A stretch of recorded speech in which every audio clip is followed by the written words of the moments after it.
Bueno, hoy estamos con el congresista Alejandro Muñante de Renovación Popular, a quien le agradezco por acompañarnos esta noche, congresista. Y como decía, hay varios temas que hoy día se han movido en el Congreso de la República. Entre ellos, quería empezar con el caso, evidentemente, del expresidente Martín Vizcarra. La Comisión Permanente ha aprobado una nueva inhabilitación contra el exmandatario, en este caso muy puntual, por el cierre del Congreso en el 2019. Pero le pregunto, a ver, lo que dicen justamente el propio expresidente y sus defensores.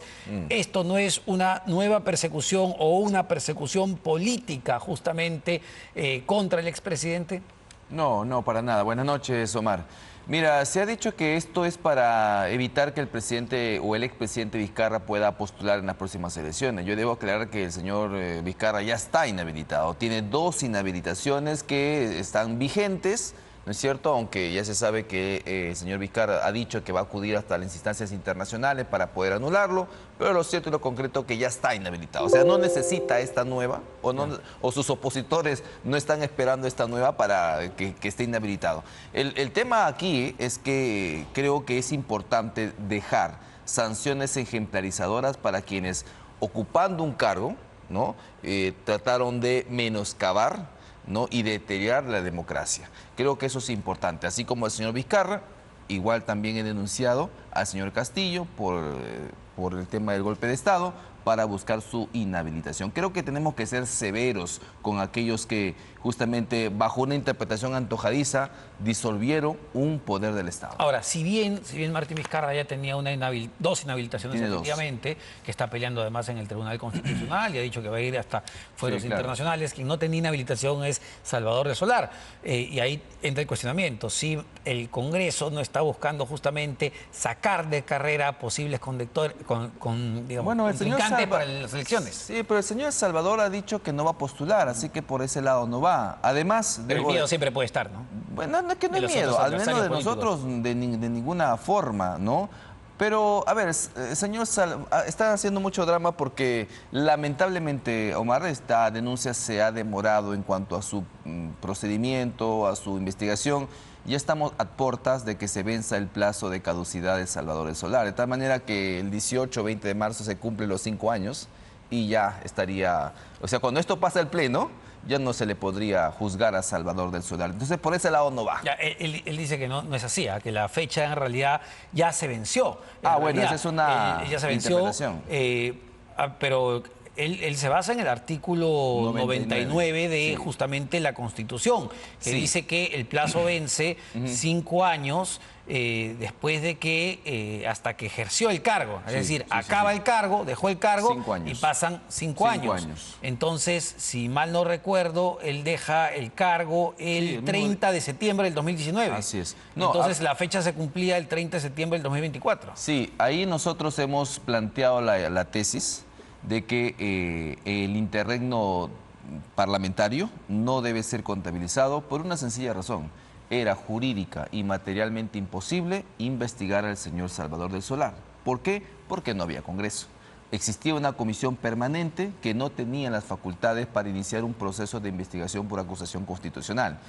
Eso, ¿quién se lo dijo? Se lo dijo el propio Tribunal Constitucional al señor Pedro Lechea cuando interpuso la demanda competencial por la disolución del Congreso y señaló claramente cuáles eran sus limitaciones, ¿no? Y la limitación de la Comisión Permanente de ese entonces solamente era el de recibir, ¿no?, los decretos de urgencia y tenerlos para luego ser trasladado al siguiente Congreso. Esa era la única función de la Comisión Permanente. De tal manera que no se podía, pues, investigar. Cuando se instala recién el nuevo Congreso en marzo, allí recién debería correr el plazo. Sí se podía denunciar, ¿no? Tanto así que la Comisión Permanente presenta esta denuncia competencial ante el TC. De hecho, hay denuncias como la planteada por el señor Mulder y otros congresistas que también, excongresistas que asistieron a las sesiones de la Comisión Permanente, pero no se pudieron diligenciar. La interpretación que ustedes dan, para que quede claro, es que en el periodo que no hubo Congreso, hubo Comisión Permanente, pero no hubo Congreso... 4 meses y medio más o menos. No valía. No, es que no se podía investigar, era jurídica y materialmente imposible, no existía una subcomisión de acusaciones constitucionales. Entonces, si uno va a contabilizar el tiempo del interregno donde era imposible investigar, eso se llama abuso del derecho. Y la Constitución claramente señala en su artículo 103 que no se puede avalar el abuso del derecho. Y ahora, quería ir al fondo del asunto para que quede claro, digamos, el porqué de esta inhabilitación. Ojo, con la que muchos podemos estar a favor claro, o por en supuesto. contra de lo que fue el cierre o no del Congreso de la República.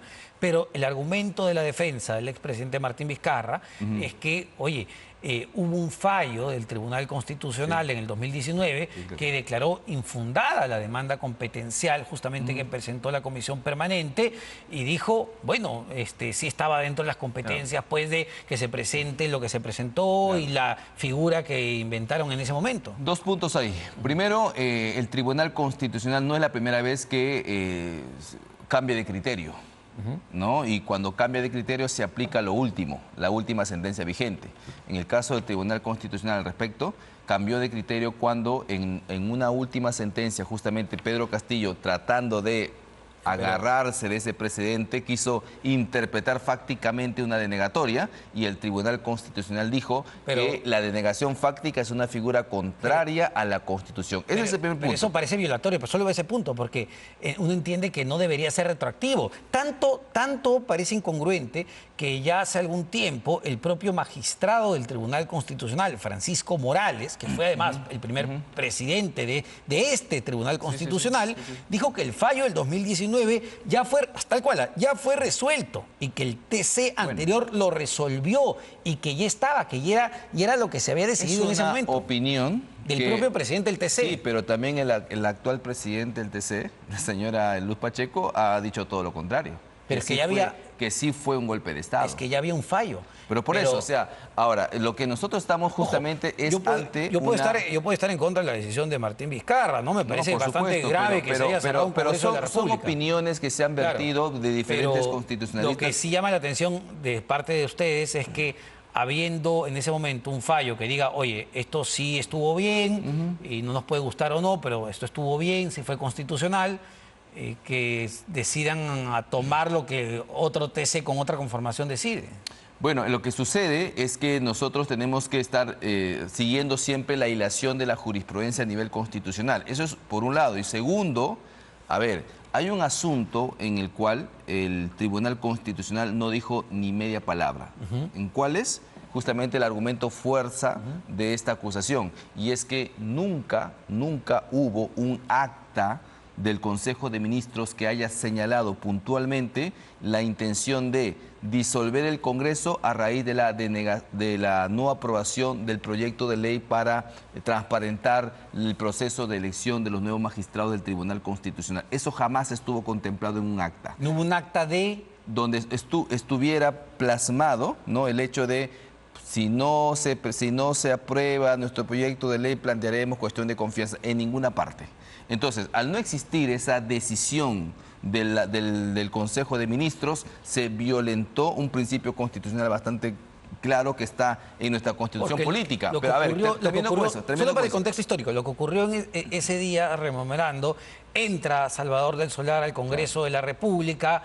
En ese momento estaba Pedro Laechea, si no me equivoco, presidiendo la sesión.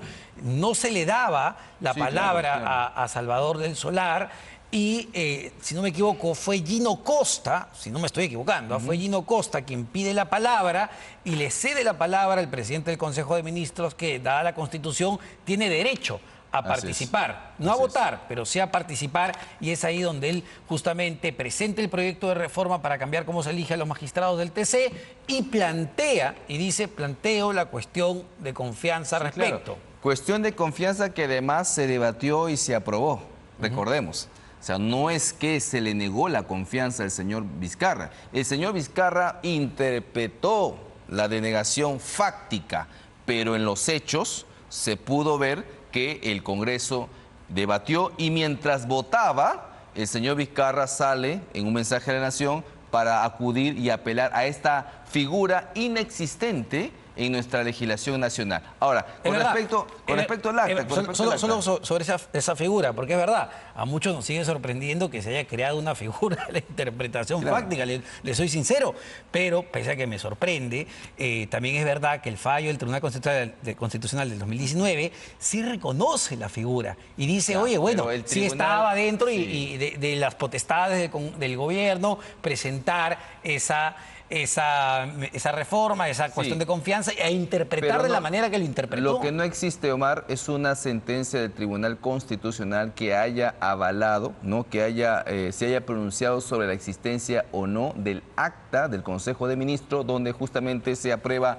la suspensión, ¿no?, del procedimiento de elección del Tribunal Constitucional. Eso no existe.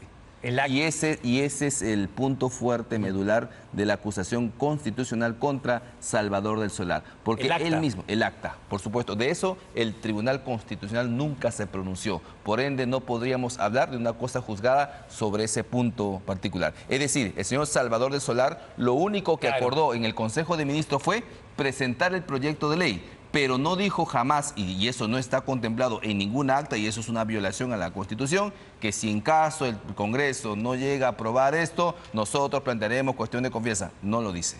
A ver, pero entiendo que para presentar o hacer cuestión de confianza, se tiene que presentar un acta. Yo entendía que iba el presidente del Consejo de Ministros o el ministro y decía, bueno, y hago cuestión de confianza al respecto. Todos los acuerdos que adopte el Consejo de Ministros tienen que sustentarse en un acta. Eso está contemplado en el artículo, si no me equivoco, 113 o 116 de la Constitución. Entiendo el punto, entiendo el punto, y nuevamente es un tema que va a generar siempre mucha polémica, sí, claro. Pero lo que sí genera preocupación, congresista, es que habiendo habido un fallo que, nos guste o no, con la conformación del TC, que respaldó la decisión de Martín Vizcarra en ese momento de cerrar un parlamento, de cerrar un Congreso de la República, con lo que eso implica, lo respaldó, pues. Y claro, debiendo otra conformación, pero ¿qué va a pasar, le pregunto yo a usted, cuando luego entra otro gobierno, quizá un gobierno comunista, de izquierda, lo que quiera, y conforman otro TC, y ese TC dice otra cosa contraria? Entonces todo cambia. En sí, claro, evidentemente hay un riesgo que se adopta, que se asume, pero... A ver, ¿qué puedes hacer tú cuando existe una sentencia del tribunal que te dice, oye, la figura de la denegación fáctica es contraria a la Constitución? Y siendo que con esa figura se disolvió un poder del Estado. No nos podemos quedar. El nuevo fallo. Claro, no nos podemos quedar con los brazos cruzados. Al menos una denuncia se tiene que presentar para que eso se debata. Yo vuelvo a lo que dijo Francisco Morales, magistrado actual y presidente del TC. Él dijo, lo que se resolvió sí es constitucional. Él dijo acá, en este estudio además, dijo, esto sirve de aquí en adelante. Esto es de aquí en adelante. Ya no es hacia atrás. Lo que ustedes están haciendo es interpretar la ley hacia atrás. Y eso, entiendo, pues no es constitucional. No, pero eso eso se aplica textualmente, lo dice el Código Procesal Constitucional, para las demandas de inconstitucionalidad. No dice en temas de demandas competenciales, ¿eh? Vamos a una pausa ya para venir con el otro tema.